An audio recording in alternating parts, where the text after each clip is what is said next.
أشهد أن محمد رسول الله.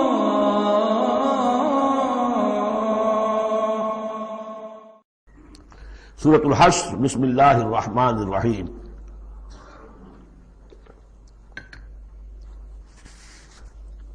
سبح للہ ما فی السماوات وما فی الارض۔ سورہ حدید اس سے ایک لفظ میں بڑھ گیا صرف، وہاں تھا سبح للہ ما فی السماوات والارض، یہاں ما فی کا اضافہ، تسبیح کرتی ہے اللہ کی ہر وہ شے جو آسمانوں میں ہے اور ہر وہ شے جو زمین میں ہے، گویا کہ ایمفیسس بڑھ گیا۔ باقی وہی دو اسماء گرامی اللہ کے، وہو العزیز الحکیم، وہ العزیز ہے، زبردست ہے، اس کا اختیار مطلق ہے، اس میں کوئی چیکس اینڈ بیلنسز نہیں ہے، لیکن حکیم ہے، کمال حکمت والا۔ هو الذی اخرج الذین کفروا من اہل الکتاب من دیارہم لاول الحشر۔ اس میں اب یہ غزوہ بنی نذیر کا ذکر ہو رہا ہے۔ تین قبیلے تھے مدینے میں جب حضور تشریف لائے ہیں، بنو قینقاع، بنو نذیر، بنو قریظہ۔ سب سے پہلے ان تینوں سے معاہدہ ہو گیا۔ سب سے پہلے شرارت کی تھی غزوہ بدر کے فوراً بعد، وہ بنو قینقاع نے کی تھی۔ انہوں نے اپنے معاہدے کی خلاف ورزی کی، شرارتیں کی، تو حضور نے ان کو مدینے سے نکال دیا۔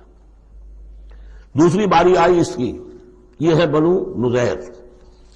غزوہ احد کے بعد، سن 3 میں غزوہ احد ہوا ہے، سن 4 میں یہ واقعہ پیش آیا ہے۔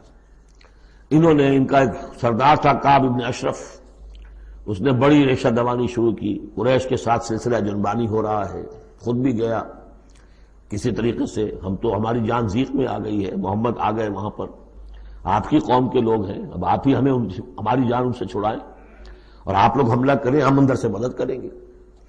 لہذا یہ ساری ریشہ دوانی ہو رہی تھی۔ ایک مرتبہ حضور کو بلایا، کچھ معاملات میں گفتگو کرنی ہے، جہاں بیٹھے ہوئے تھے کسی دیوار کے سائے میں نیچے، اس کے اوپر سے ایک بڑی چکی کا پاٹ جو ہے پھینکا تاکہ حضور کو ہلاک کر دے۔ تو یہ ساری ان کی طرف سے ریشہ دوانیاں ہو رہی تھیں۔ اس کے بعد بالآخر حضور نے فیصلہ کیا اور ان کے خلاف اقدام کیا۔ ربیع الاول سن 4 میں محاصرہ کر لیا ان کا۔ 6 دن یا یہ کہ مختلف تعداد آئی ہے دنوں کی، یہ محاصرہ جاری رہا۔ ان میں ہمت نہیں ہوئی کہ یہ مقابلہ کرتے، بالآخر انہوں نے سرنڈر کر دیا اور طے یہ پایا کہ انہیں جانے کی اجازت ہوگی اور جو سامان بھی یہ یہاں سے لے جا سکے۔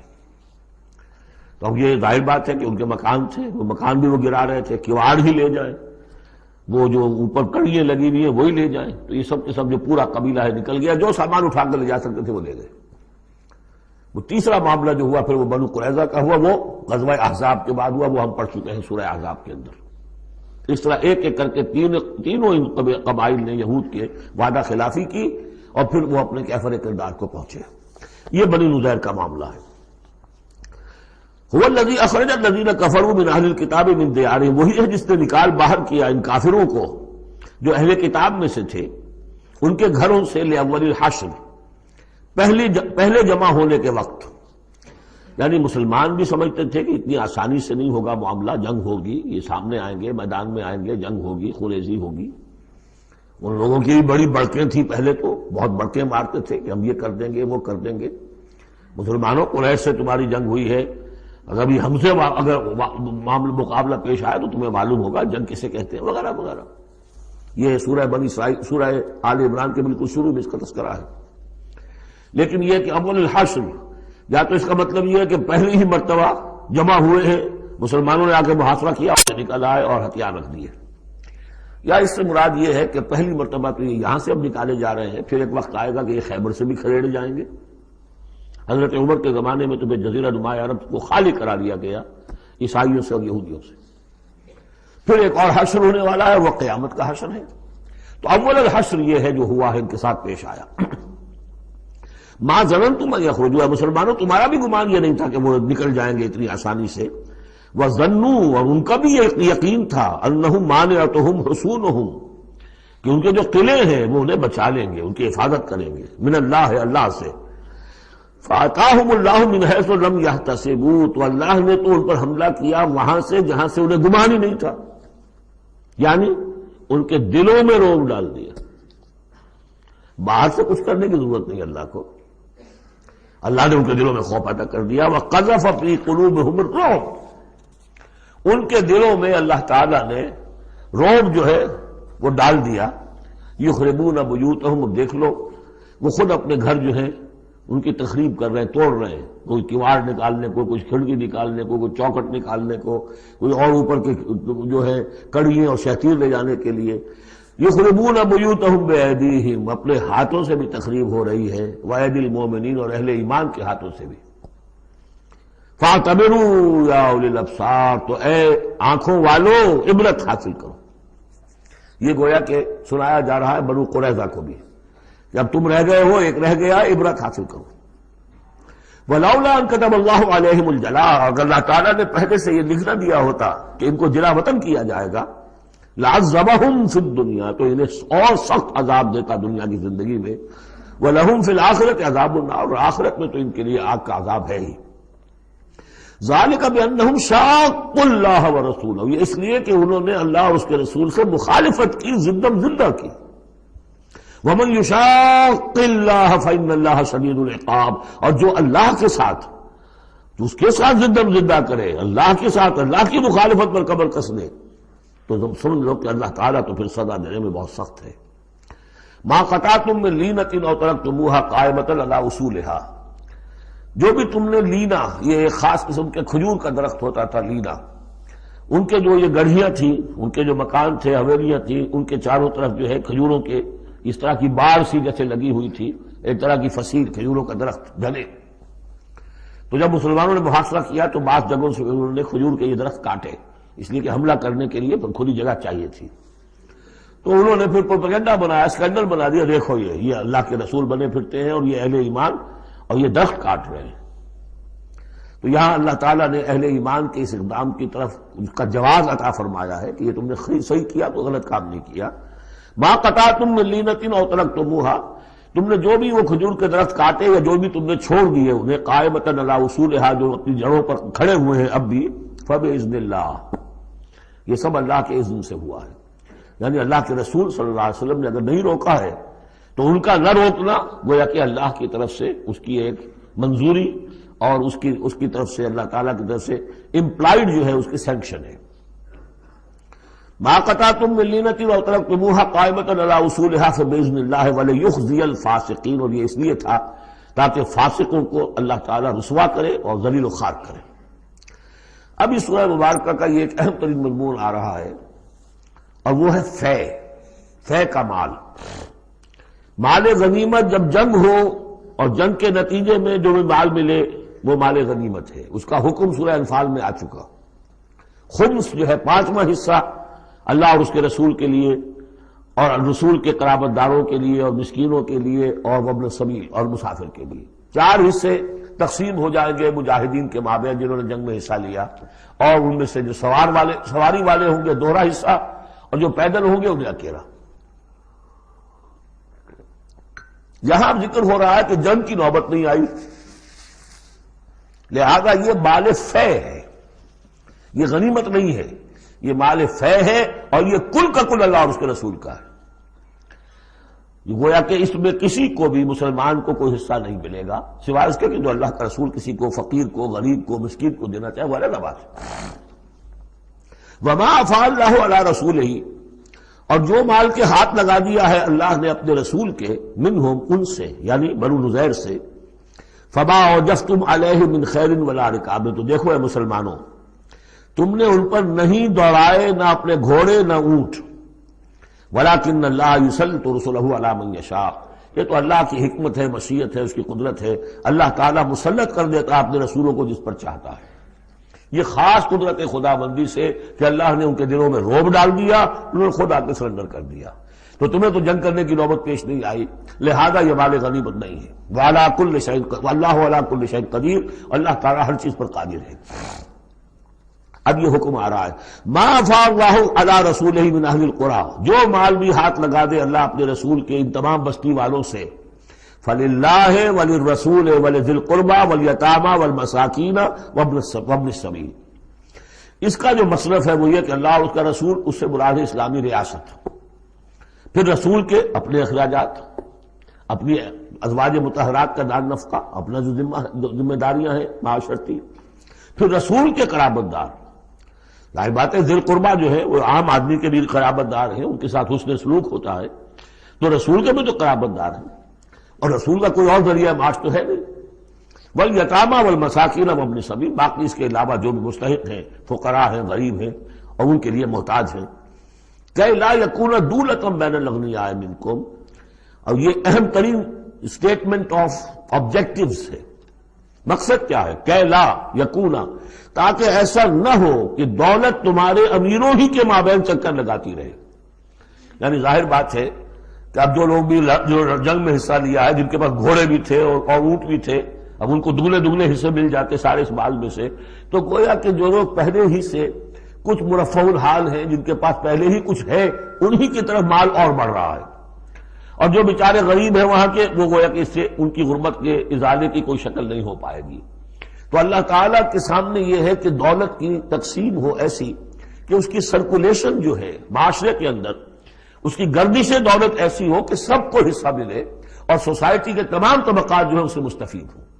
کہ لا یکون دولۃ بین الاغنیاء منکم، تاکہ ایسا نہ ہو کہ یہ دولت، یہ سرمایہ، یہ مال تمہارے امیروں ہی کے مابین گردش میں رہے. اس کی ایک سادہ سی مثال میں دیتا ہوں کہ ایک کروڑ پتی کی بیٹی لاکھوں روپے کا جہیز لے کے ایک کروڑ پتی کے بیٹے کے گھر چلی گئی.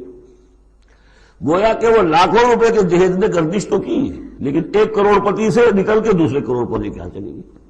یہ دولت گردش کر رہی ہے اسی ایک اونچے طبقے کے اندر، انہی کے اندر جو ہے گردش ہو رہی. گردش ہے بھی اگر تو ان کے مابین ہونا یہ چاہیے کہ یہ سوسائٹی کے تمام طبقات کے اندر اس کا نفوذ ہو رہا ہو، سب کو اس سے فیض پہنچ رہا ہو، تاکہ یہ جو اس قدر جو ہے اونچ نیچ ہے، اتنی عدم مساوات ہے، وہ ختم ہو.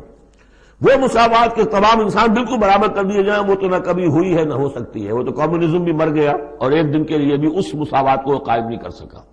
یہ ضرور ہے کہ انہوں نے جو اتنا فرق و تفاوت تھا وہ نہیں ہے کہ جو امریکہ میں آج بھی ہے اور اس وقت بھی تھا، وہ فرق و تفاوت وہاں نہیں تھا. لیکن یہ کہ بالکل برابر سپاہی اور سپہ سالار برابر تو نہیں ہو سکتے، کچھ نہ کچھ فرق تو ہوگا. لیکن یہ کہ ایسا نہ ہو کہ معاشرے کے ایک طبقے میں ایک طرف تو احتیاج ہی احتیاج بڑھتی چلی جائے، بھوک ہو، احتیاج ہو، جس کے لیے کہ یہاں تک فرمایا حضور نے کاد الفقر ان یکون کفرا، فقر جو ہے احتیاج وہ انسان کو کفر تک پہنچا دیتی ہے. اور حضرت شاہ ولی اللہ دہلوی رحمۃ اللہ علیہ نے، وہ میں سمجھتا ہوں کہ اس دور جدید میں جو بھی معاشی مسائل کی پیچیدگیاں پیدا ہونے والی تھی، اس کا بڑا گہرا فہم جو تھا سب سے پہلے جس عالم دین کو ہوا ہے وہ شاہ ولی اللہ دہلوی ہے. ان کا کہنا یہ ہے کہ جس معاشرے میں، جس ملک میں تقسیم دولت کا نظام غیر منصفانہ ہوگا، اس کا نتیجہ یہ نکلے گا کہ ایک طرف دولت کے انبار ہوں گے، نتیجہ یہ کہ عیاشیاں ہوں گی، بدماشیاں ہوں گی. دوسری طرف عام لوگ جو ہے وہ ڈھور ڈنگر بن کر رہ جائیں گے، وہ بار برداری کے جانوروں کی حیثیت اختیار کر لیں گے کہ صبح سے لے کے شام تک کمر توڑ دینے والی جو ہے مشقت کر کے بھی بمشکل اپنی ضرورت پوری کر رہے ہیں. تو گویا کہ یہ غیر مساوی تقسیم، نظام تقسیم دولت جو ہے یہ دو دھاری تلوار ہے، ادھر بھی کاٹ رہی ہے ادھر بھی کاٹ رہی ہے. جدھر ایکومولیشن آف ویلتھ ہو رہی ہے ادھر عیاشیاں ہیں، بدماشیاں ہیں، ادھر جو بھی کچھ ہو رہا ہے اللے تللے ہیں، نمود و نمائش کے لیے خرچ کیا جا رہا ہے، اس سے اور جو ہے دل پھٹ رہے ہیں. کسی بڑے سیٹ صاحب کی بیٹی کی شادی ہے اور پوری کوٹھی بقع نور بنی ہوئی ہے، ایک ایک پتے کے ساتھ انہوں نے لگا رکھا ہے ایک ایک بلب، اور دوسری طرف اس سیٹ کا کوئی نہ کوئی شوفر بھی ہے، کوئی اس کا کھانا پکانے والا ہے، کوئی چوکیدار ہے، کوئی مالی ہے، اور اس کے گھر میں بچی جو ہے بوڑھی ہو رہی ہے اور اس کا ہاتھ پیلا نہیں ہو سکتا اس لیے کچھ نہیں ہے اس کے پاس. تو ان ملازمین کے دل میں ان کی محبت پیدا ہوگی یا نفرت پیدا ہوگی؟ انما یرید الشیطان ان یوقع بینکم العداوۃ والبغضاء، شیطان تو چاہتا ہے تمہارے مابین دشمنی اور بغض کے جذبات پیدا کرے، اور وہ پیدا ہو رہے ہیں. دوسری طرف فقر ہے، کاد الفقر ویکون کفرا. تو اس میں یہ ہے کہ ضرورت ہے کہ لا یکون دولۃ بین الاغنیاء منکم، نظام ایسا ہونا چاہیے کہ منصفانہ، عادلانہ تقسیم ہو دولت کی، اور اس طرح سے مستقل طبقات بن کر نہ رہ جائے. وما آتاکم الرسول فخذوہ. اب ظاہر بات ہے کہ اس وقت فوری طور پر تو بڑا دھکا لگا ہوگا نا. اوس اور خزرج کے مسلمان جو تھے وہ جب آئے تھے، محاصرہ کیا تھا، توقع انہیں یہ ہوگی کہ مال غنیمت میں سے ہمیں ملے گا. تو فوری طور پر یہ سمجھ لیا آخر انسان تھے، فرشتے تو نہیں تھے نا، تو انہیں یقیناً کوئی دھکا سا لگا ہوگا، شوق پہنچا ہوگا، لہذا اب اس کے لیے جو بھی ایک ایمان کو ان کے جو ہے اپیل کیا جا رہا ہے، وما آتاکم الرسول فخذوہ، اور دیکھو جو رسول تمہیں دے دے وہ لے لو، وما نہاکم عنہ فانتہوا، اور جس چیز سے روک دے رک جاؤ، واتقوا اللہ، اللہ کا تقوی اختیار کرو، ان اللہ شدید العقاب، اللہ تعالیٰ سزا دینے میں بہت سخت ہے۔ للفقراء، اب بیان ہوا کہ جب یہ بیت المال میں چلا جائے گا تو رسول نے تو اپنے اوپر فقر لازم کیا ہوا ہے، رسول نے تو اپنی بیویوں کے نفقہ بڑھانے کی بجائے ایلا کر لیا تھا، سورہ احزاب میں ہم سب پڑھ آئے ہیں۔ رسول یہ کس کو دے گا؟ للفقراء المہاجرین الذین اخرجوا من دیارہم، وہ مہاجر جو تندست ہیں، کہ جو نکال دیے گئے اپنے گھروں سے، اموالہم، اور اپنے اموال سے، انہیں سب کچھ چھوڑ کر آنا پڑا، یبتغون فضلا من اللہ ورضوانا، وہ تو اللہ کے فضل کے متلاشی ہیں، تلاش کر رہے ہیں، حاصل کرنا چاہتے ہیں اللہ کا فضل اور اس کی رضا، وینصرون اللہ ورسولہ، اور وہ اللہ اور اس کے رسول کی مدد کر رہے ہیں، ولیعلم اللہ من ینصرہ ورسولہ بالغیب، یہ ہم پڑھ چکے ہیں، اللہ دیکھنا چاہتا ہے کون ہے وہ جو اللہ کی مدد کرتے ہیں اور اللہ کے رسول کی مدد کرتے ہیں غیب میں ہونے کے باوجود۔ تو یہ لوگ جو ہے جان ہتھیلیوں پر رکھ کر آ گئے، مکے کو انہوں نے چھوڑ دیا، اپنے گھر بار وہاں چھوڑے ہوئے ہیں، اپنے بال بچوں کو چھوڑا ہوا ہے، تو ان کے لیے کوئی چیز نہیں ہے، تو اب اس میں سے مال فے میں سے ان کا حصہ ہوگا۔ للفقراء المہاجرین الذین اخرجوا من دیارہم واموالہم ویبتغون فضلا من اللہ ورضوانا وینصرون اللہ ورسولہ اولئک ھم الصادقون، یقیناً وہ لوگ سچے ہیں، انہوں نے اپنا سچا ہونا ثابت کر دیا، صادق الایمان ہونے کا ثبوت دے دیا۔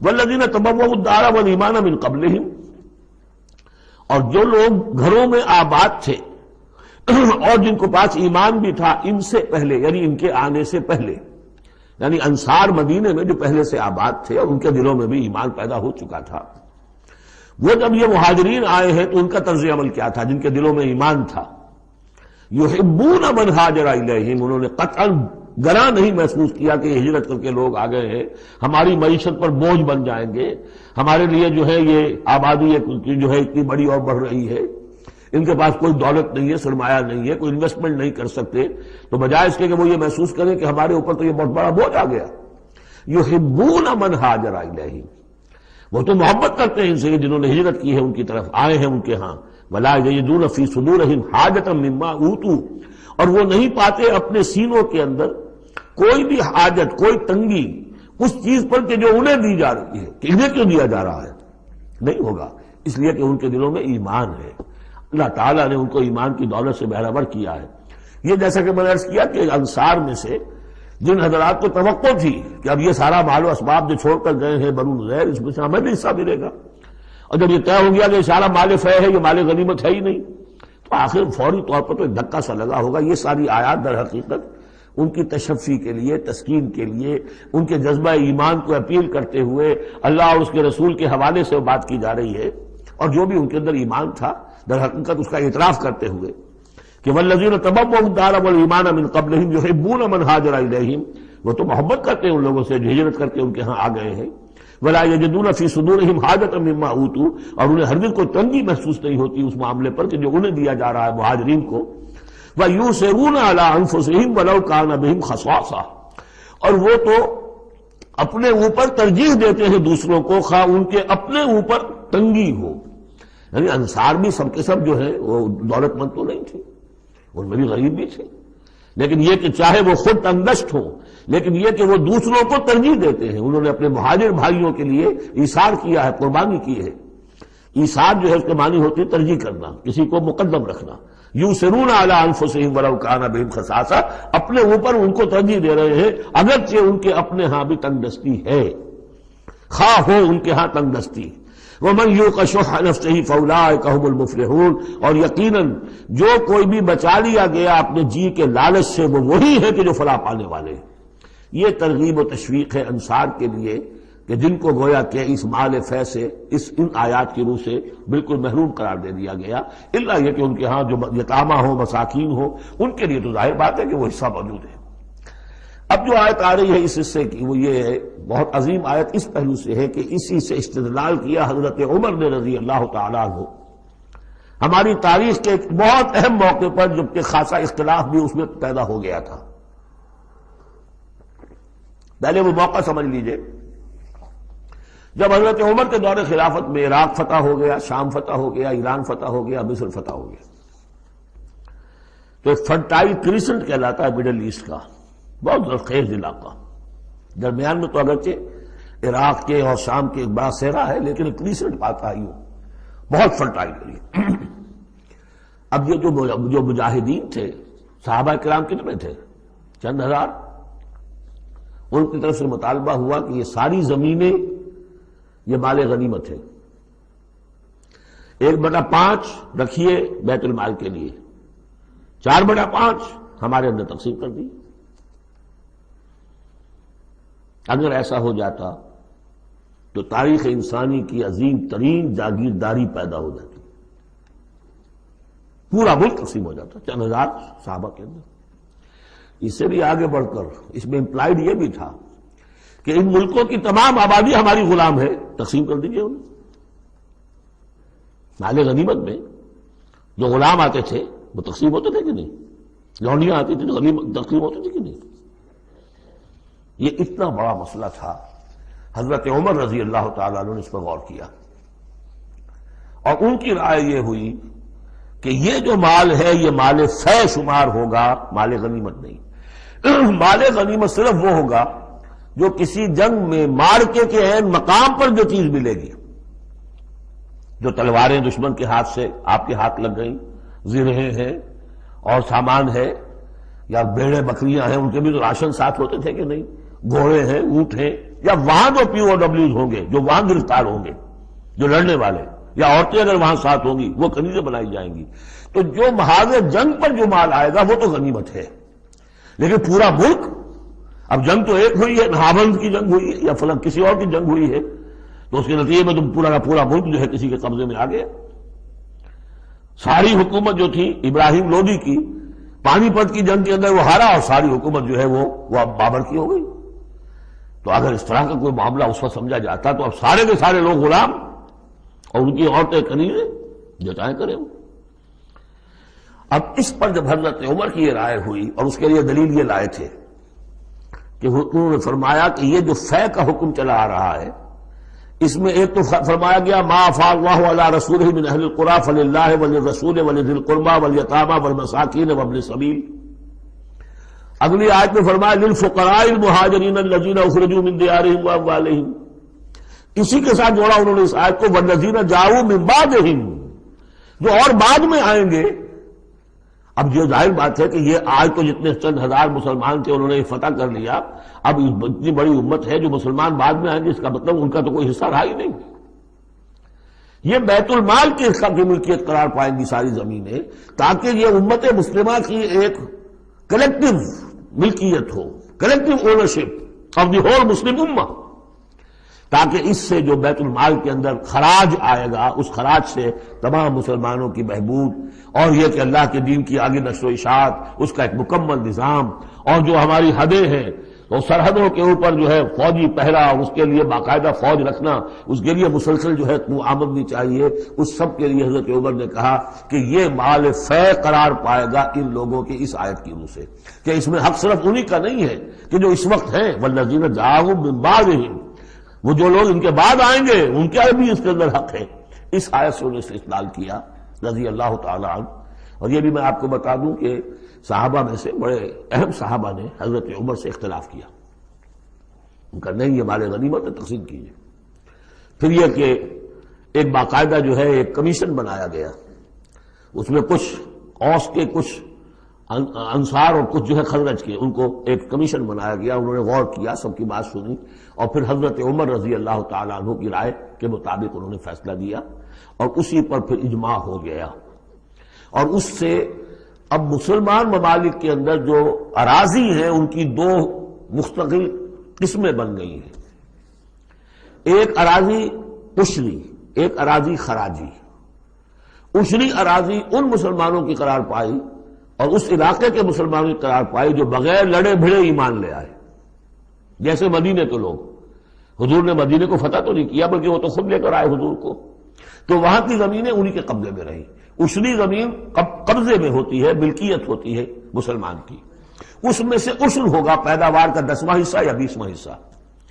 یہ زمینیں کہ جہاں کسی قوم نے، کسی فوج نے در بھڑ کر پھر شکست کھائی ہو یا پھر کسی اور طریقے سے فتح کیا گیا ہو ملک، اگر مسلمانوں نے فتح کیا ہو تو وہاں کی ساری زمینیں خراجی ہیں، وہ کسی کی انفرادی ملکیت نہیں ہے بلکہ اجتماعی ملکیت ہے۔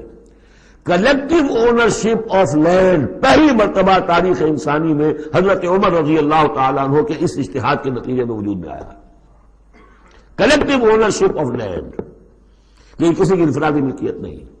جو ملک بھی فتح کیا گیا ہے بزور شمشیر طاقت کے ساتھ، اس کی زمینیں خراجی ہیں، اشری نہیں ہے، یعنی وہ مسلمانوں کی اجتماعی ملکیت ہے، انفرادی نہیں ہے۔ اب مسلمان ہو چاہے تو وہاں پر، چاہے وہ مجوسی تھے یا ہندو ہو، کوئی ہو، وہ کاشت کریں گے، لیکن اس میں سے خراج جائے گا سیدھا بیت المال میں، کوئی اس میں بیچ میں نہ زمیندار ہے اور نہ کوئی جاگیردار ہے۔ اس زمین کو کہتے ہیں خراجی زمین۔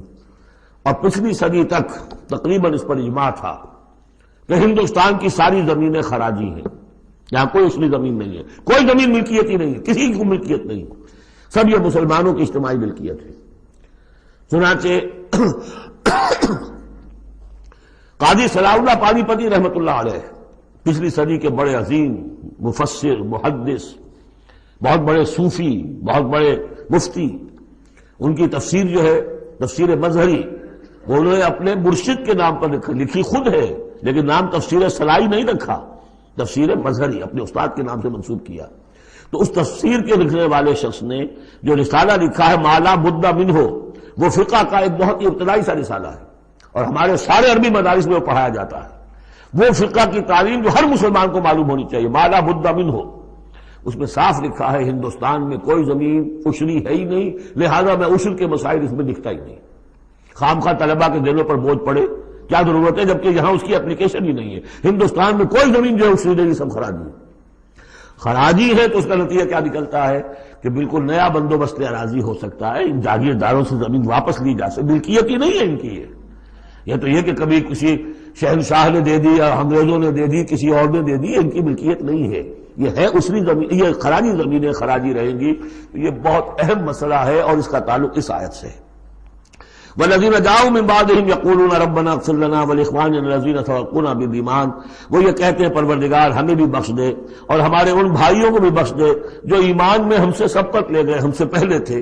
ولا تجعل فی قلوبنا، اور ہمارے دلوں میں مت پیدا کر غلا، کوئی بھی کدورت، کوئی بھی بیر، للذین آمنوا، ان لوگوں کے لیے جو صاحب ایمان ہو۔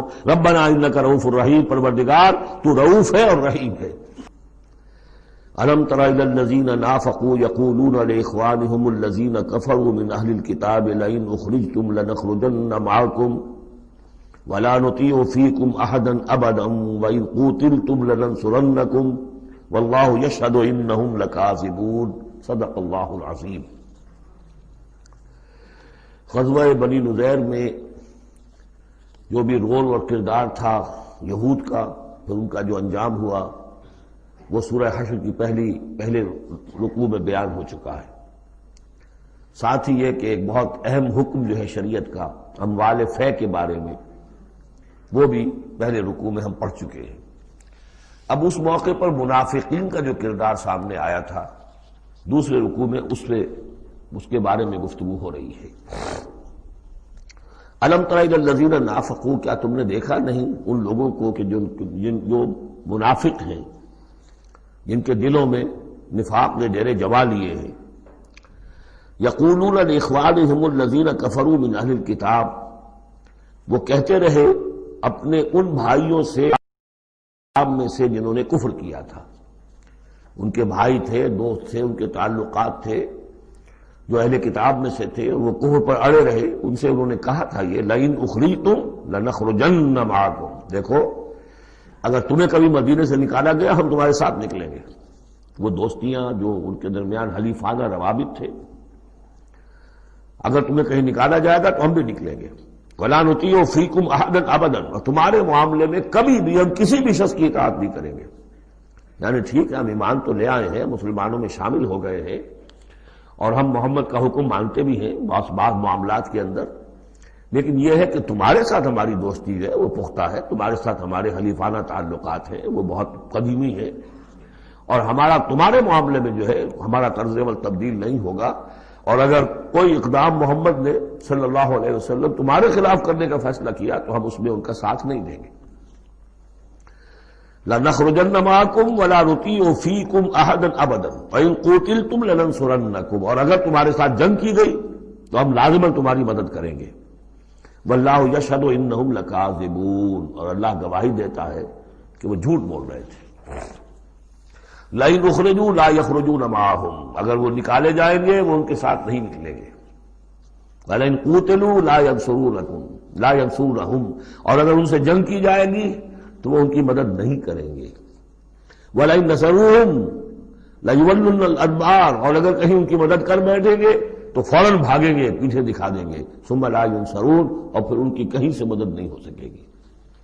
یعنی اگر ان میں جمع مردی ہوتی تو یہ سچے مسلمان ہی کیوں نہ بن گئے ہوتے؟ ایمان لائے تھے، اگر ہمت ہوتی ان میں، کوئی قوت ارادی ان کی صحیح ہوتی، کوئی غیرت اور حمیت ہوتی، کوئی اپنی ہی ذات کی عزت کا کوئی خیال ہوتا تو یہ ہرچے بادہ باد پھر ایمان لانے کے بعد ان کا طرز عمل جو ہے کیوں نہ وہی ہو جاتا کہ جو اہل ایمان کا تھا۔ بودے ہیں، بودے ہونے کی وجہ سے تو نفاق پیدا ہوا ان میں۔ اب اگر یہ کہتے ہیں کہ ہم تمہاری مدد کریں گے اور لازماً لڑ جائیں گے، ہر ایک سے لڑ جائیں گے، تو یہ سب جھوٹ ہے۔ اول تو یہ کہ اگر یہ نکالے گئے تو وہ ان کے ساتھ نہیں نکلیں گے، ان سے جنگ کی گئی تو ان کا ساتھ نہیں دیں گے، اور اگر کوئی اکا دکا ان میں سے ایسا نکل بھی آیا سر پھرا کہ جو اپنے اس وعدے کو پورا کرنے کے لیے ان کے ساتھ شامل ہو کر جنگ کرے گا تو پھر یہ کہ جھٹ وہ بھاگ جائے گا، میدان چھوڑ جائے گا، اور یہ کہ پیٹھ دکھا دے گا۔ لَأَنْتُمْ أَشَدُّ رَهْبَةً فِي صُدُورِهِم مِّنَ اللَّهِ، مسلمانوں یقیناً تمہارا ڈر ان کے دلوں میں کہیں زیادہ ہے بنسبت اللہ کے ڈر کے۔ یہ اللہ سے اتنا نہیں ڈرتے جتنے کہ تم سے ڈرتے ہیں۔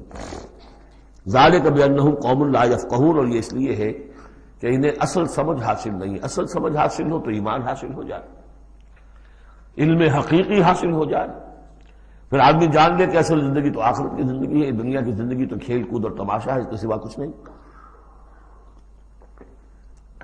لا یقاتلونکم جمیعا، یہ کبھی بھی جنگ نہیں کریں گے تمہارے خلاف مل کر، الا فی قری محصنۃ، مگر یہ کہ کہیں ایسی بستیوں میں کہ جن کو پوری طرح فورٹیفائیڈ ہوں، جن کی کہ فصیلیں کھڑی ہوں، مضبوط ہوں، ان کے اندر سے ہو کر جنگ کریں گے۔ او من وراء جدر، یا دیواروں کے پیچھے سے۔ باسہم بینہم شدید، ان کے آپس کے جھگڑے جو ہے وہ بہت سخت ہے۔ اگر تو خلوص اور اخلاص کسی بھی شخص کے اندر ہو تو اللہ کے ساتھ مخلص کیوں نہ ہو جائے گا، اللہ کے رسول کے ساتھ کیوں نہ مخلص ہو جائے گا۔ ظاہر بات ہے کہ بزدلی اور خود غرضی یہ دو چیزیں ہیں کہ جو در حقیقت ان کے مزاج کا جزو لا ینفک ہے، اور وہی تو اصل سبب ہے ان کے نفاق کا۔ تو یہ کسی اور کے ساتھ کیسے مخلص ہو جائیں گے؟ تحسبہم جمیعا وقلوبہم شتیٰ، تم سمجھتے ہو کہ یہ یکجا ہیں، اکٹھے ہیں، ان کا متحدہ محاذ ہے، جبکہ دل کے دل پھٹے ہوئے۔ ہمارے ہاں بھی سیاسی متحدہ محاذ، چاہے وہ نظام مصطفیٰ تحریک کا بنا تھا، اس کا بھی حال سب کو معلوم ہے کہ اس کے لیڈر جو ہیں علماء کرام ایک دوسرے کے پیچھے نمازیں نہیں پڑھتے تھے۔ متحدہ محاذ تھا، وہ اتحاد کیسا تھا؟ وہی بات، باسہم بینہم شدید، ان کے تو آپس کے اختلافات جو ہیں وہ بہت شدید ہیں، ان کی آپس کی دشمنیاں، کدورتیں، کینے۔ تحسبہم جمیعا، تم سمجھتے ہو کہ یہ جمع ہے، اکٹھے ہیں، وقلوبہم شتیٰ، دل پھٹے ہوئے۔ ذالک بانہم قوم لا یعقلون، اور یہ اس لیے کہ وہ ایک ایسا گروہ ہے کہ جو عقل سے کام نہیں لیتے۔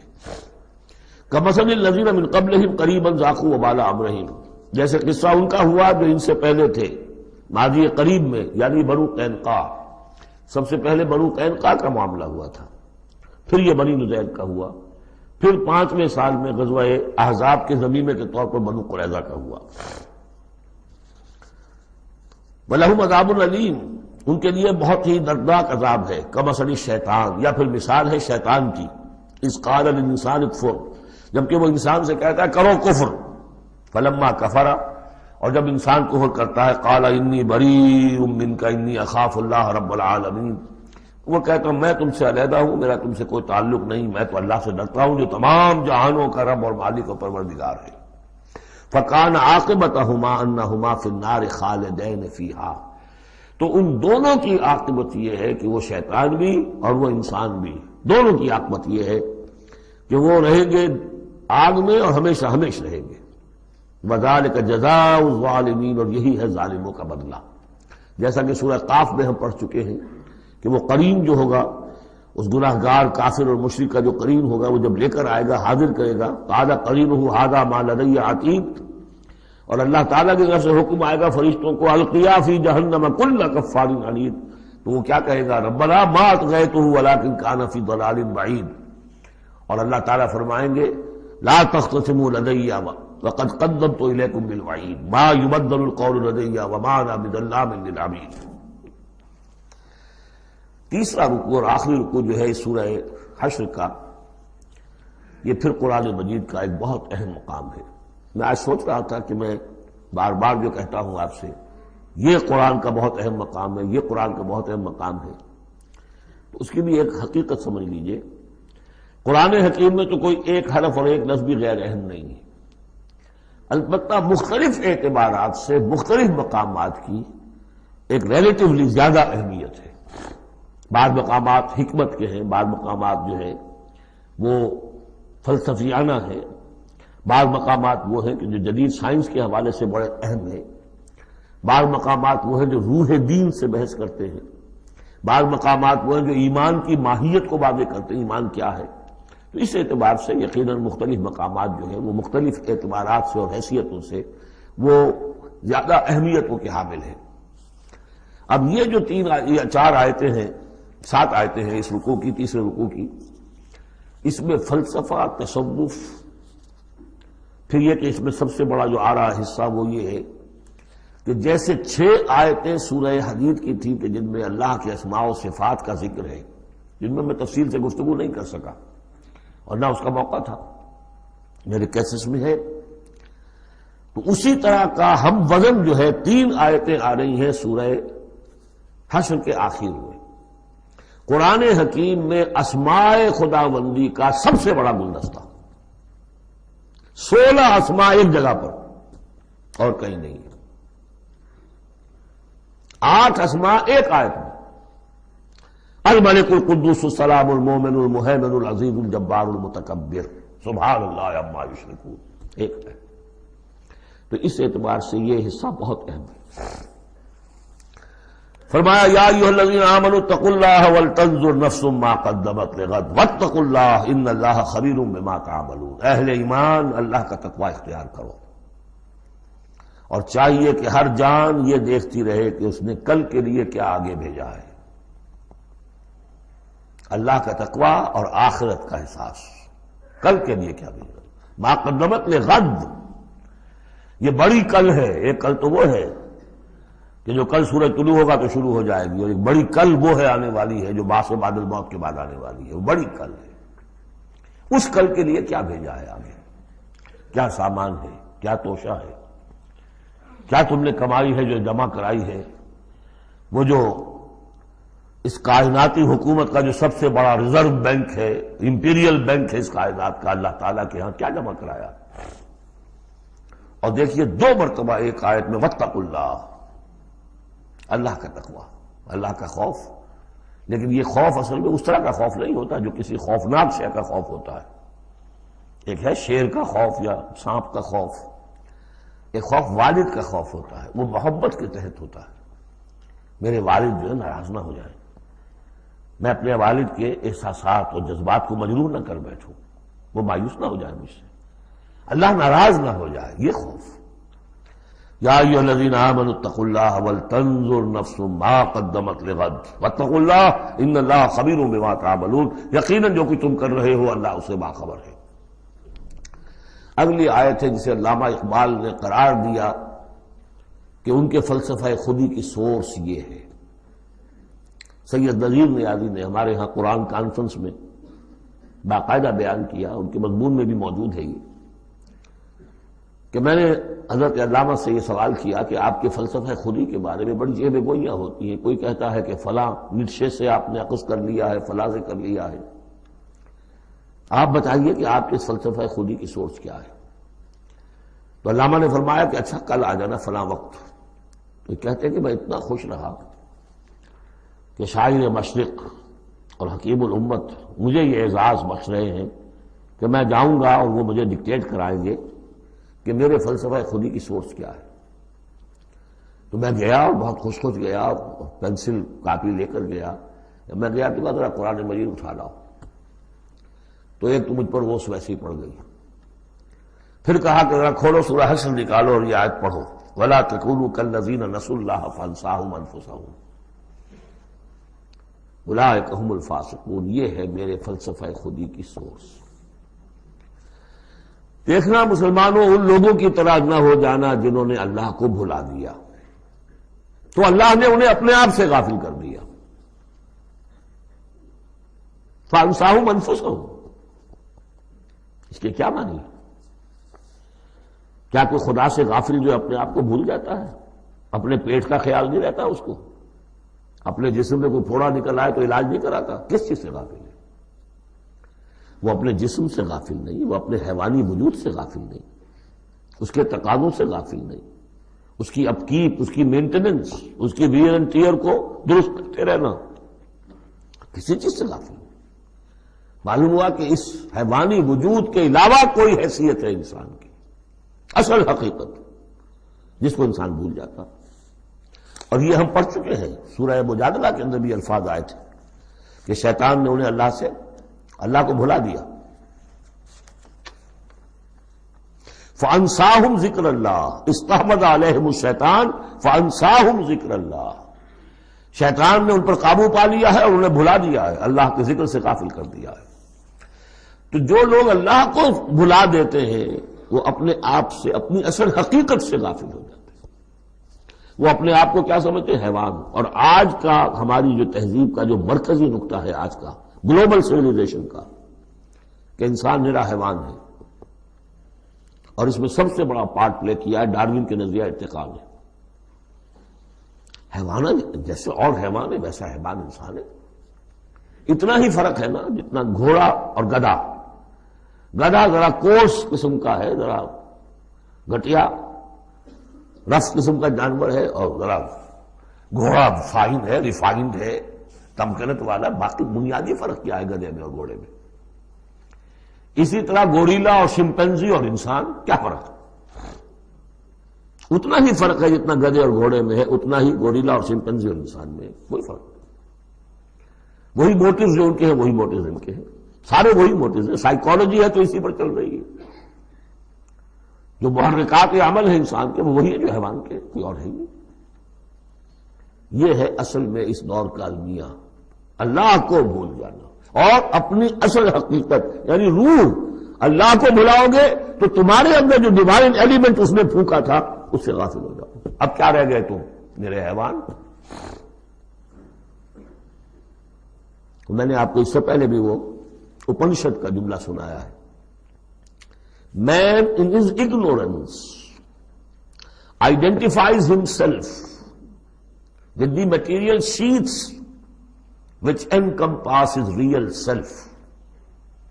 Real self تو میری انا ہے، میری خودی ہے. اور یہ انا خودی فلسفیانہ الفاظ ہے کس شے کے لیے؟ وہ جو روح ہے میرے اندر ہے. نور تجلی بھی اسی خاک میں پنہاں، غافل تو نرا صاحب ادراک نہیں ہے. نقطہ نوری کے نام او خودی، زیر خاک ماں شرار زندگی. لیکن اس سے غافل، جب اس سے غافل حیوان رہ گئے. جب حیوان ہو گئے اولئک ھم الفاسقون. تو حیوان کے لیے تو کوئی مورل لا ہے نہیں. اور ارلی فرینچ لٹریچر جو ہے پچھلی سینچری کا وہ سارا اسی پر بیسڈ ہے. وہ ساری دلیل یہاں سے لاتے ہیں کہ انسانوں نے اپنے اوپر قیدیں لگانی ہے. بیوی بیٹی ماں میں فرق کرنا، حیوانات میں کوئی فرق کرتا ہے؟ نیوڈسٹ کلب سے اگر پوچھے کہتے ہیں حیوانات میں سے کوئی لباس پہنتا ہے؟ انسان نے خواب کا تکلف ایجاد کر دیا. ان کے لیے سورس ہے وہی حیوانوں کی زندگی، انہیں سے سبق حاصل کرو. یہ ہے انسان کے اندر صرف حیوان نہیں ہے. جیسے کہ شیخ سعدی نے کہا تھا آدمی زیادہ طرفہ معجون است از فرشتہ سرشتہ وز حیوان. یہ جو انسان ہے آدم زاد، یہ ایک معجون مرکب ہے، اس میں فرشتہ بھی، فرشتہ کہتے ہیں گوندنے کو، آٹے کو پانی کو ملا کر گوندتے ہیں آپ، یکجان کرتے ہیں، تو از فرشتہ وز حیوان، اس میں ایک فرشتہ بھی ہے ایک حیوان بھی ہے، دونوں گدے ہوئے۔ فرشتہ ہے روح، عالم امر کی شے، اور وہ نور سے پیدا کیا۔ روح بھی روح عالم امر کی شے، یہ سلونک عن الروح قل الروح من امر ربی، یہ بھی نور سے پیدا کی گئی، نقطہ نوری یہی ہے۔ تو وَلَا تَكُونُوا كَالَّذِينَ نَسُوا اللَّهَ فَأَنسَاهُمْ أَنفُسَهُمْ أُولَٰئِكَ هُمُ الْفَاسِقُونَ۔ لا يستوی اصحاب النار واصحاب الجنہ، دیکھو برابر نہیں ہو سکتے آگ والے اور جنت والے۔ اصحاب الجنت هم الفائزون، یقیناً جنت والے ہی کامیاب ہوں گے۔ اللہم ربنا اجعلنا منہم، اللہم ادخلنا الجنت مع الابرار، اللہم اجرنا من النار، یا مجیر یا مجیر یا مجیر۔ اس کے بعد آیت آئی ہے قرآن مجید میں عظمت قرآن کے بیان میں عظیم ترین آیت، لو انزلنا هذا القرآن على جبل لرأيته خاشعا متصدعا من خشیۃ اللہ، اگر ہم اس قرآن کو اتار دیتے کسی پہاڑ پر تو تم دیکھتے کہ وہ دب جاتا، متصدعا پھٹ جاتا، من خشیۃ اللہ، اللہ کے خوف سے۔ میں نے جو شروع میں تعارف قرآن پر جو گفتگو کی تھی اس میں اس کا حوالہ دیا تھا عظمت قرآن کے لیے۔ قرآن ایز سچ، قرآن فی نفسہ ہی اس کی عظمت کیا ہے، ایک ہے قرآن کی افادیت کیا ہے، دو چیزیں جدا ہیں، ایک فی نفسہ ہی وہ کیا ہے، اس کی عظمت کیا ہے، ایک یہ کہ اس کا فائدہ کیا ہے، افادیت کیا ہے۔ افادیت پر تو بس ہم آیت پڑھ چکے، لیکن خاص طور پر دو آیتیں سورہ یونس کی، یا ایھا الناس قد جاءتکم موعظۃ من ربکم وشفاء لما فی الصدور وہدی ورحمۃ للمؤمنین قل بفضل اللہ وبرحمتہ فبذلک فلیفرحوا ھو خیر مما یجمعون۔ لیکن قرآن فی نفسہ ہی، اگر ہم اسے اتار دیتے کسی پہاڑ پر تو تم دیکھتے کہ وہ دب جاتا، پھٹ جاتا۔ اور اس کے لیے میں تشریح کر چکا ہوں، سورہ اعراف میں جو معاملہ ہوا تھا کہ حضرت موسیٰ علیہ السلام نے فرمایا، عرض کیا تھا اللہ سے رب ارنی انظر الیک، اور اللہ نے فرمایا کہ تم مجھے نہیں دیکھ سکتے، لن ترانی ولکن انظر الی الجبل فإن استقر مکانہ فسوف ترانی، ذرا اس پہاڑ کو دیکھو، ہم اپنی تجلی اس پر ڈالیں گے، اگر وہ سہار جائے، کھڑا رہ جائے اپنی جگہ پر، برداشت کر جائے تو تم بھی سمجھنا کہ ہاں ہمیں دیکھ سکو گے۔ فلما تجلی ربہ للجبل، جب اس کے رب نے ایک اپنا پرتو، ایک جلوہ، ایک تجلی کیا ہے؟ روشنی، ایک نور، اس نور کا جو اللہ نے تعالی نے وہ پرتو ڈالا اس پہاڑ پر، جعلہ دکا وخر موسیٰ صعقا، وہ ریزہ ریزہ ہو گیا، اور تجلی باری تعالیٰ، ذات باری تعالیٰ کی تجلی کے بالواسطہ مشاہدے کا اثر ہوا ہے کہ حضرت موسیٰ بے ہوش ہو کر گر گئے۔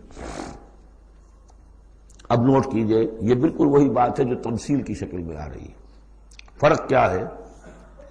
وہ تجلی ذات تھی باری تعالیٰ کی، یہ تجلی صفات ہے۔ کلام اللہ، اللہ کا کلام ہے، کلام متکلم کی صفت ہوتا ہے، اس کی بھی تاثیر وہی ہے جو ذات باری تعالیٰ کی تاثیر ہے۔ اس کو علامہ اقبال نے ادا کیا ہے، فاش گویم آنچ در دل مضمرست، میں صاف ہی کھول کے بیان کر دوں جو میرے دل میں مضمر ہے، چھپی ہوئی بات ہے۔ این کتابیں نیست چیزیں دیگر است، یہ قرآن کتاب نہ سمجھو، اسے کتاب نہیں کچھ اور ہے۔ کیا ہے؟ مثل حق پنہاں ہم پیداست، آج ہم نے وہ آیت بھی پڑھ لی، الظاہر والباطن، اللہ ظاہر بھی ہے الباطن بھی ہے، تو ذات باری تعالیٰ جیسے الظاہر بھی ہے الباطن بھی ہے، اسی طرح مثل حق پنہاں وہ ہم پیداست، یہ چھپا ہوا بھی ہے اور ظاہر بھی ہے، سامنے بھی ہے۔ اس لیے میں بیان کر چکا ہوں وہاں سورہ واقعہ میں، لا یمسہ الا المطہرون، جب تک کہ اندر پاک نہ ہو چکا ہو قرآن کے حقیقی معرفت اور معانی تک انسان پہنچ نہیں سکتا، چھلکوں تک رہے گا، ہڈی ہوگی اس کے ہاتھ میں، گودا نہیں ہوگا اس کے پاس۔ ناز قرآن مغزہ برداشتے استخاں پیش سگاں انداختے، مغز تک نہیں پہنچ سکتا۔ وہ ہے اصل میں قرآن مجید کا معاملہ کہ تجلی صفات باری تعالی صفت ہے کلام کی، اور کلام میں آپ کو معلوم ہے متکلم کی پوری شخصیت جو ہے منعکس ہو جاتی ہے۔ کوئی شخص ہے، کوئی بھٹیارن ہے، کوئی اور ہے، بڑبونجا ہے، اب ان کی اپنی زبان ہے، ان کا ایک جملہ آپ سنیں گے پتہ چل جائے گا یہ کون بول رہا ہے یا کون بول رہی ہے۔ اس لیے کہ پوری شخصیت، ان کا ذہن و فکر کا حدود اربع، ان کی تہذیب و تمدن کے ساتھ کس درجے ان کا کوئی تعلق ہے یا نہیں ہے، سب واضح ہو جائے گا۔ تانت بازی راگ پایا تو اللہ کا کلام ہے یہ۔ لو انزلنا هذا القرآن على جبل لرأيته خاشعا متصدعا من خشية الله وتلك الامثال نضربها للناس لعلهم يتفكرون۔ اور یہ مثالیں ہیں جو ہم لوگوں کے لیے بیان کرتے ہیں تاکہ وہ فکر کریں، غور کریں، سوچیں۔ اب یہاں سے وہ 3 آیتیں شروع ہو رہی ہیں، وہاں 6 تھیں۔ صفات اور اسماء ہمارے ہاں جو ایمان کے لیے جو یاد کیے ہوں گے آپ نے، اگر اللہ تعالیٰ نے بچپن میں یہ موقع آپ کو دیا ہو تو ایمان مجمل، ایمان مفصل۔ ایمان مجمل کے الفاظ کیا ہے؟ آمنت باللہ و ملائکتہ، آمنت باللہ کما ہوا باسمائہ و صفاتہ وقبلت جمیع احکامہ۔ تو اسماء اور صفات باری تعالیٰ کے موضوع پر سورہ حدید کی پہلی 6 آیات، یہ قرآن مجید کا ذروہ سلام ہے، چوٹی، سلام، چوٹی۔ ذروہ کہتے ہیں اونٹ کے کوہان کو، کوہان کی بھی اونچی جو سب سے نمایاں شے ہوتی ہے۔ اسماء پر یہ سب سے بڑا گلدستہ ہے۔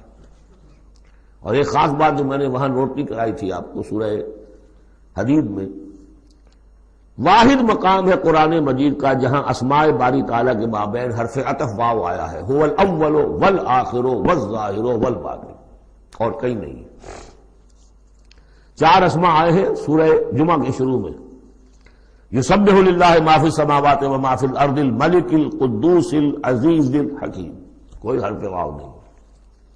اور 8 اسماء آئیں گے یہاں پر، الملک القدوس السلام المومن المہیمن العزیز الجبار المتکبر، کوئی حرف واو نہیں۔ وہو العزیز الحکیم، یہ نہیں هو العزیز والحکیم نہیں۔ اس کی وجہ کیا ہے؟ اللہ تعالیٰ کے تمام اسماء، اللہ کی تمام صفات اس کی ذات میں بیک وقت موجود ہیں۔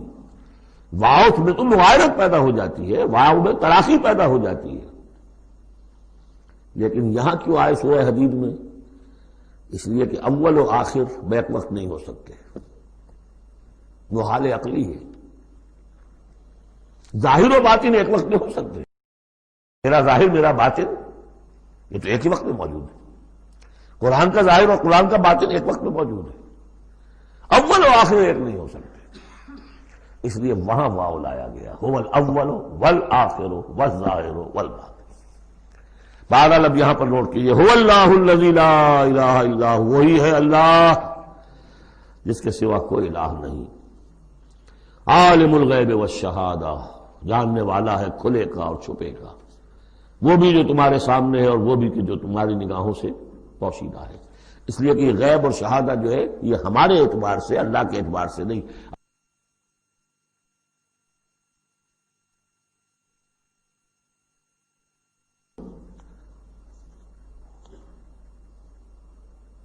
وہی ہے اللہ کے جس کے سوا کوئی الہ نہیں، هو اللہ الذی لا الہ الا هو عالم الغیب والشہادہ، یہ بھی ایک نام کی حیثیت سے شمار ہوتا ہے، جو اسماء 99 گنے جاتے ہیں، عالم الغیب والشہادہ یہ ایک نام ہے اللہ کا۔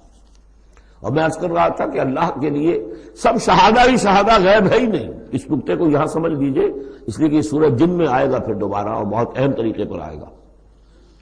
جب قرآن میں غیب اور شہادہ کا لفظ آتا ہے وہ ہمارے اعتبار سے، کہ ہمارے لیے ایک چیز وہ ہے کہ جو ہمارے حواس خمسہ کی گرفت کے دائرے کے اندر آ جاتی ہے، چاہے وہ ٹیلیسکوپ سے آئی ہے اور چاہے وہ مائکروسکوپ سے آئی ہے، لیکن دیکھنے والی شے ہماری آنکھ ہے۔ غیب وہ ہے جو ہم سے چھپا لیا گیا، جنت ہے، دوزخ ہے، آخرت ہے، فرشتے ہیں، خود سب سے بڑی ذات باری تعالی ہے۔ لیکن اللہ ہر شے کا جاننے والا. هو الرحمن الرحیم، وہ رحمان ہے اور رحیم ہے. اس پر سورہ فاتحہ پڑھتے ہوئے میں نے وضاحت کی تھی. هو اللہ الذی لا الہ الا هو، وہی ہے اللہ جس کے سوا کوئی الہ نہیں. الملک، بادشاہ حقیقی. القدوس، پاک. السلام، سلامتی اور سالم، ہر اعتبار سے سالم، کوئی اس کو گردن پہنچانے والا نہیں ہے، ہر عیبوں سے پاک. المومن، امن دینے والا، امان دینے والا. المہیمن، پناہ میں لینے والا. العزیز، زبردست. مطلق العنان، جس کی اتھارٹی ایبسلیوٹ ہے. الجبار، دباؤ رکھنے والا. المتکبر، عظمت والا، بڑائی والا. یہ 8 نام آئے ہیں. الملک، القدوس، السلام، المومن، المہیمن، العزیز، الجبار، المتکبر. سبحان اللہ عما یشرکون، اللہ پاک ہے ان تمام چیزوں سے جو یہ شرک کرتے ہیں. هو اللہ الخالق البارئ المصور، وہی ہے اللہ. اب 3 نام اور آگے. الخالق، الباری، المصور. ان میں خاص ربط ہے. خلق، اس میں سب سے پہلے اگر ہم اپنے اوپر قیاس کریں تو پہلے کوئی شے بنانے سے پہلے ذہن میں ایک نقشہ بنتا ہے. بڑھئی نے میز بنانی ہے، اس کے ذہن میں میز کا نقشہ پہلے بن چکا ہے. کرسی بنانی، کرسی کا نقشہ بن چکا ہے. یہ اس کی ذہنی تخلیق ہے. پھر وہ اسے ظاہر کرتا ہے عالم واقعہ میں. وہ لکڑی کی میز بنا کر اسے واقعہ نمایاں کر دیتا ہے، لے آتا ہے. پھر اس کی تصویر، فنیشنگ ٹچز، اس کو رنگ روغن. یہ تینوں مرحلے ایک ہی پروسیس کے ہیں. اللہ نے تخلیق فرمائی، پھر اس کو ظاہر کیا، عدم کے پردے سے نکال کر اور وجود کے پردے میں لے آیا. باری، بڑا کہتے ظاہر کرنے والا. من قبل ان نبرأہا، اس سے پہلے کہ ہم اسے ظاہر کریں. ما اصاب من مصیبت فی الارض ولا فی انفسکم الا فی کتاب من قبل ان نبرأہا، سورہ حدید میں آیت پڑھ چکے ہیں. وہی ہے الخالق، الباری، المصور. لہ الاسماء الحسنی، تمام اچھے نام اسی کے ہیں. یسبح لہ ما فی السماوات والارض، یہاں نوٹ کر لیجئے. یسبح لہ ما فی السماوات وما فی الارض نہیں ہے، یسبح لہ ما فی السماوات والارض. سورہ حدید کے شروع میں تھا سبح للہ ما فی السماوات والارض. سورہ حشر میں آیا سبح للہ ما فی السماوات وما فی الارض. یہاں یسبح للہ ما فی السماوات والارض، اور پھر 2 مرتبہ آئے گا یسبح للہ ما فی السماوات وما فی الارض. سورہ جمعہ کے شروع میں بھی، سورہ تغابن کے شروع میں بھی. وَهُوَ الْعَزِيزُ الْحَكِيمُ. دیکھیے اس سورہ مبارکہ کی خاص خصوصیت یہ ہے، شروع بھی ہوئی تسبیح کے ساتھ، اختتام بھی تسبیح کے ساتھ. شروع میں بھی العزیز الحکیم، زبردست حکمت والا. آخر میں بھی العزیز الحکیم.